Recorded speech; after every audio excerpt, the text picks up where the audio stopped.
அனைவருக்கும் என்னுடைய அன்பான வணக்கம். வாழ்க்கையில் நாம் சந்திக்கிற நபர்களில் மிக நீண்ட காலம் நம்முடைய மனதில் இடம் பிடிக்கிறவர்கள் கொஞ்சம் குறைவானவர்கள் தான். மறைந்து போன இப்போ இல்லை, முன்னாடியே சில காலம் முன்பு மறைந்து போன என்னுடைய மிகுந்த மரியாதைக்குரிய நண்பர், என்னை விட மூத்தவர் அவர். ஆனால் அந்த உரிமை காரணமாக மூத்த மரியாதைக்குரிய சைவ செங்கதிர் டாக்டர் இரா செல்வ கணபதி. உங்களுக்கு பல பேருக்கு அவரை பற்றி தெரியாமல் இருக்கலாம், தெரியணுங்கிற கட்டாயமும் கிடையாது. ஆனால் அவர் என்ன ஒர்க் பண்ணியிருக்கிறார் அப்படிங்கிறது சமய உணர்வு உடைய பல பேருக்கு தெரிய வேண்டிய ஒரு விஷயம். எத்தனையோ பேர் சமயத்துக்கு நான் அந்த பணி பண்ணுறேன், இந்த பணி பண்ணுறேன் அப்படின்னு தன்னை மார்த்தட்டிட்டு பெருசாக ரிலிஜனுக்காக தாங்க ஒர்க் பண்ணுற மாதிரி ஆர்ப்பாட்டம் பண்ணுறாங்க.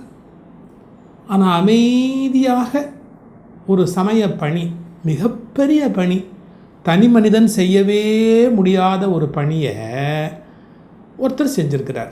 இந்த புஸ்தகம் பார்க்குறீங்கள, சைவ சமய கலை களஞ்சியம் அப்படின்னு. இந்த மாதிரி 10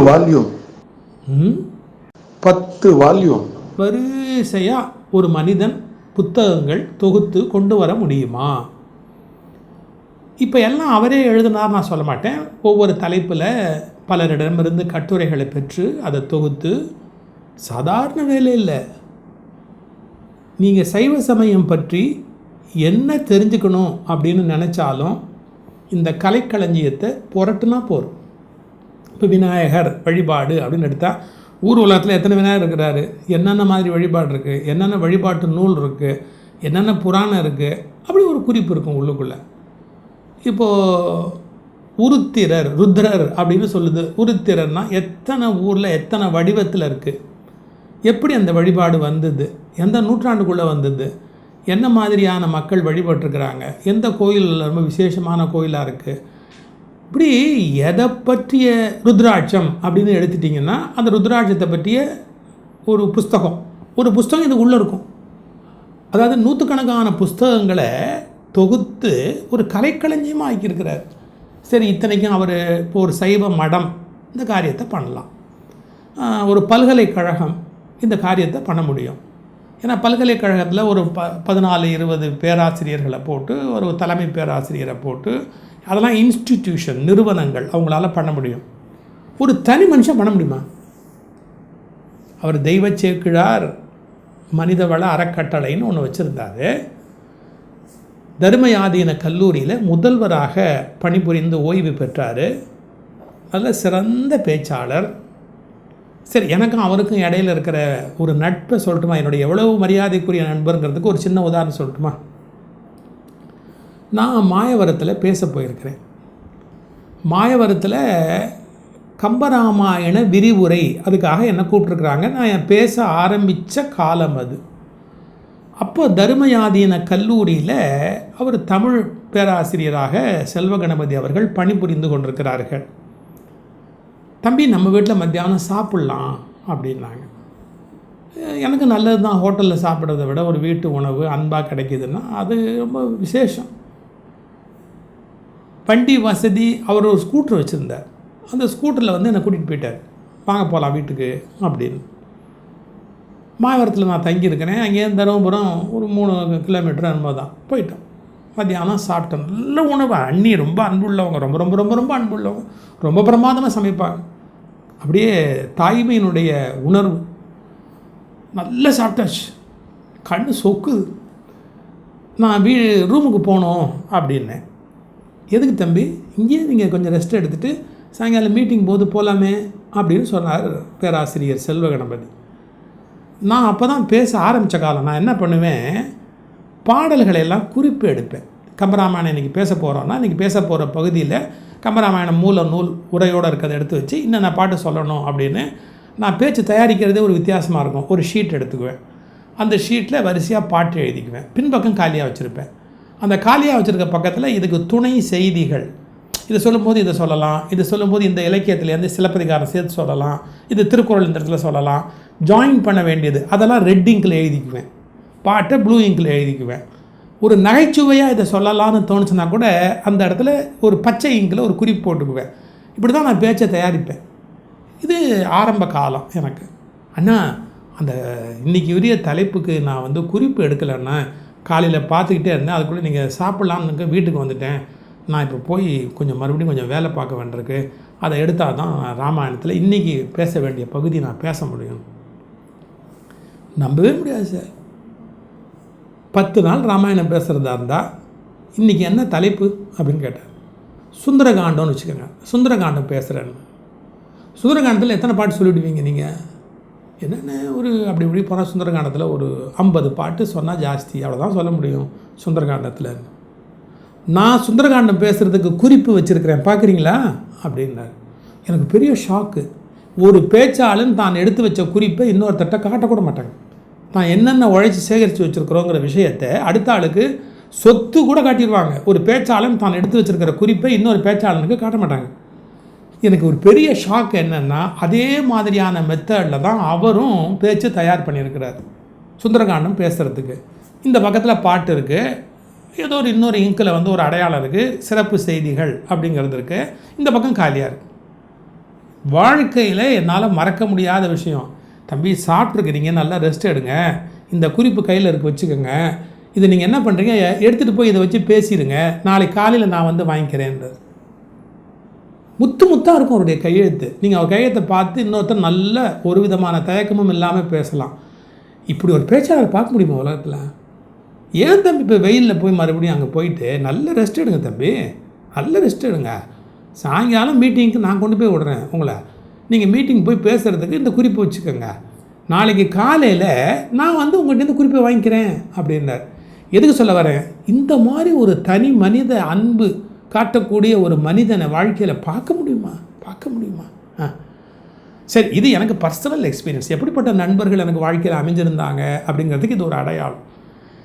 ஐயா அவர் ஒரு பெரிய ஒர்க் பண்ணார். இந்த சைவ சமய கலைக்களஞ்சியம்னு ஒரு தொகுப்பு, இதில் எங்கிட்டேருந்து கூட ஒரு வால்யூமுக்கு 300 வாங்கி போட்டார். எனக்கு அப்போ ரொம்ப எழுதுவதற்கு முடியாத ஒரு சூழ்நிலை. அப்போ நான் சொன்னேன், அண்ணா என்னால் எழுத முடியலண்ணா, இது முழுக்க படித்து நான் ஒரு 300 எழுதுறதுங்கிறது கஷ்டமாச்சேண்ணா, நான் படிக்காமல் 300 எழுதக்கூடாது, நான் இதை வந்து எப்படி நான் எழுதுறது, நேரம் இல்லையண்ணா அப்படின்னேன். என்ன சொன்னார் தெரியுங்களா, தம்பி நான் படித்து பாயிண்ட்ஸ் எழுதி வைக்கிறேன், அதை நீங்கள் படிச்சுட்டு நீங்கள் 300 எழுதலாம்ன்றார். நான் தானே புத்தகத்தை தொகுத்துருக்கிறேன், நான் உங்களுக்கு பாயிண்ட்ஸ் எழுதி வைக்கிறேன், நீங்கள் ஒரு 300 கொடுங்க அப்படின்றார். அப்படி ஒரு நட்பு எங்களுக்குள்ள, ஒரு ஆச்சரியமான ஒரு நட்பு. இதை எதுக்காக சொல்கிறேன், இந்த புத்தகத்தை அவர் போட்டது யாருக்காக போட்டார்? இப்போ இந்த சைவ சமயம் பற்றி நீங்கள் தெரிஞ்சுக்கணும் அப்படின்னு நினச்சிங்கன்னா அதில் இருக்கிற சாத்திர நூல்கள், அதை பற்றிய குறிப்பு, திருஞான சம்பந்தனா திருஞான சம்பந்தர் பற்றிய விவரம், ஒரு கோயில்னால் அந்த கோயிலை பற்றிய வரலாறு, நந்தி அப்படின்னு எடுத்திங்கன்னா எத்தனை வகையான வீரபத்திர வழிபாடு அப்படின்னு எடுத்துக்கிட்டிங்கன்னா, வீரபத்திர வழிபாடு சைவ உலகத்தில் ஒரு பிரான்ச், அது வித்தியாசமான ஒரு பிரான்ச்சு. எந்தெந்த ஊரில் வீரபத்திரர் கோயில் இருக்குது, எத்தனை கிளைக்கதைகள் அவரை பற்றி இருக்குது, எல்லாமே இது ஒன்றில் பார்த்துடலாம். இதை இண்டெக்ஸ் பண்ணுறாரு, பொருளடைவு எப்படி பின்னாடி அகர வரிசைப்படுத்துகிறார். வி அப்படின்னா வீரபத்திரர், வீயில் போய் நீங்கள் பார்த்தீங்கன்னா பார்த்துடலாம் வீரபத்திரர் அப்படின்னு போட்டிருக்கோம். இப்போ இதை செய்கிறது ஈஸின்னு நினைக்கிறீங்களா? ஒரு தனி மனுஷன் செய்ய முடியுமா? இதை கொஞ்சம் யோசிச்சு பாருங்கள். ஒரு யூனிவர்சிட்டி பண்ணலாம். இதோடைய வெளியீட்டு விழாவில் நான் பேசினேன். அப்போ சொன்னேன், எங்கள் அண்ணன் எவ்வளோ பெரிய வேலை பார்த்துருக்கிறார் அப்படின்னு கேட்டால், 5 திருமணங்கள் சேர்ந்து செய்ய வேண்டிய வேலையை 10 பல்கலைக்கழகங்கள் சேர்ந்து செய்ய வேண்டிய வேலையை ஒரு தனி மனிதன் செய்ய முடியும் அப்படிங்கிறதுக்காக இந்த சைவ சமய உலகத்துக்கு அவர் ஒரு பணியாற்றி இருக்கிறார். ஏன் தெரியுங்களா, மத சமய பணி செய்வது அப்படின்னு சொன்னால் இன்றைக்கி அதுக்கு வேறு அர்த்தமாகி போச்சுங்க. கன்ஸ்ட்ரக்டிவாக ஒரு மதத்துக்கு சமயத்துக்கு வேண்டிய உருப்படியான பணி செய்கிறவங்கள அடையாளமே தெரியாமல் போயிடுச்சு. சைவ சமயத்துக்கு ஒரு கலைக்களஞ்சியம் தயாரித்து ஒரு மிக உயர்ந்த உருப்படியான மிகச்சிறந்த நற்பணி ஆற்றிய பெருமை சைவ செங்கதிர் டாக்டர் செல்வ கணபதி. அவர் ஒரு சின்னதாக கோரக்கர் பற்றி ஒரு புத்தகம் எழுதியிருந்தார். அதில் ஒரு குறிப்பு, தருமயாதீன ஞானப்பண்ணையில் தமிழ் கல்வி பயின்றவர், தருமயாதீன பல்கலைக்கல்லூரியில் தமிழ் பேராசிரியராக பணியாற்றியவர், தருமை குருமணி ஆசியோடு தருமயாதீன தமிழ் வளர்ச்சி பணிகளை செய்து சென்னை பல்கலைக்கழகத்தில் டாக்டர் பட்டம் பெற்றவர், அந்த காலகட்டத்தில் நாடறிந்த உலகறிந்த சமய இலக்கிய சொற்பொழிவாளர், நிறைய நூல்கள் எழுதிய கவிஞர், சிந்தனையாளர். சேக்கிழாரில் எனக்கு என்ன சந்தேகம் வந்தாலும் ஃபோன் பண்ணி கேட்பேன், ஆனால் பெரிய புராணத்தில் இப்படி எனக்கு ஒரு டவுட்டு, அப்படி அந்த பாட்டை சொல்வார், விளக்கம் சொல்வார். அப்படி சேக்கிழாரில் வந்து ஆழமான படிப்பு. அவருடைய பெருமையை சொல்லுதா இருந்தால் சைவ செங்கதிர், முத்தமிழ் அரசு, செந்தமிழ் வாரிதி, சைவ தமிழ்மணி, செந்தமிழ் செல்வர் முதலிய பல்வேறு பட்டங்களை பெற்றவர். இப்போ அவரை யாருக்கும் தெரியாமல் கூட இருக்கலாம். சில கொஞ்சம் தெரிஞ்சவங்க வயசானவங்க தான் ஒருத்தரையாக போயிட்டே இருக்கிறாங்க, அதனால் வயசானவங்களுக்கு தான் அவரை பற்றி தெரியலாம். ஆனால் இந்த மாதிரி நல்ல காரியம் பண்ணவங்கள இந்த ரிலிஜன் மறக்கலாமா? சமயப்பணி அப்படின்னு சொன்னால் இன்றைக்கி அதனுடைய அர்த்தமே மாறி போச்சு. உண்மையாக சமயப்பணி செய்தவர்களுக்கு கொடுக்க வேண்டிய அங்கீகாரம், மரியாதை, அவர்கள் எவ்வளவு பெருமைக்குரியவர்கள் அப்படிங்கிறத இந்த சைவ சமயம், இந்து சமயம் புரிந்து கொள்ளாமலேயே போயிடுச்சு. எங்களால் மறக்க முடியாத ஒரு இந்த மாதிரி 8 வால்யூம் யோசிச்சு பாருங்கள். ஒரு தனி மனிதன் உட்காந்து 10 பேருடைய நண்பர்கள், நிறைய பேராசிரியர்கள் அவருக்கு துணை புரிந்தாங்க. சிவச்சந்திரன் போன்ற பேராசிரியர்கள்லாம் அவருடைய பணியில் பக்கபலமாக துணை நின்னாங்க. இந்த மாதிரி ஒரு பணியை செஞ்சுருக்கார். யார் ஆதரிச்சிருக்கணும்? எல்லா நூலகங்கள்லையும் இந்த நூல் இருந்திருக்கணும். ஏன்னா ரொம்ப விலை கூட. எல்லா கல்லூரிகளிலும் இதை வாங்கியிருக்கணும். அவங்க கல்லூரி நூலகங்களில் வச்சுருக்கணும். நான் சமயப்பணி செய்கிறேன் அப்படின்னு சொல்கிற மன்றங்கள் இதெல்லாம் 1000 பிரதி போட்டார் சார். 1000 பிரதியவே நான் எப்படி சொல்கிறது அந்த வார்த்தையை? அப்படியே தேங்கி நிற்கிது. ஏன் நிற்கிது? நம்முடைய சைவ சமய ஆர்வம் அப்படி இருக்குது. இப்போ இது எனக்கு எந்த விதத்துலையும் இதில் வந்து எந்த நன்மையும் இல்லை. நான் ஒரு நாள் என்னுடைய நூலகத்தை அப்படியே போகும்போது இதை பார்த்து எனக்கு அப்படியே மனசு அப்படியே வாடி போச்சு. எவ்வளோ பெரிய பணி பண்ணார் அண்ணன், இதை யாருமே தெரிஞ்சுக்கலையே, அவருடைய பெருமையை தெரிஞ்சுக்கலையே அப்படின்னு.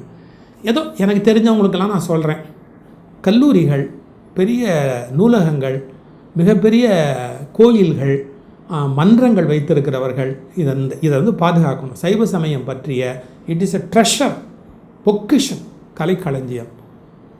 கொடுக்க வேண்டிய மரியாதையை கொடுங்கப்பா.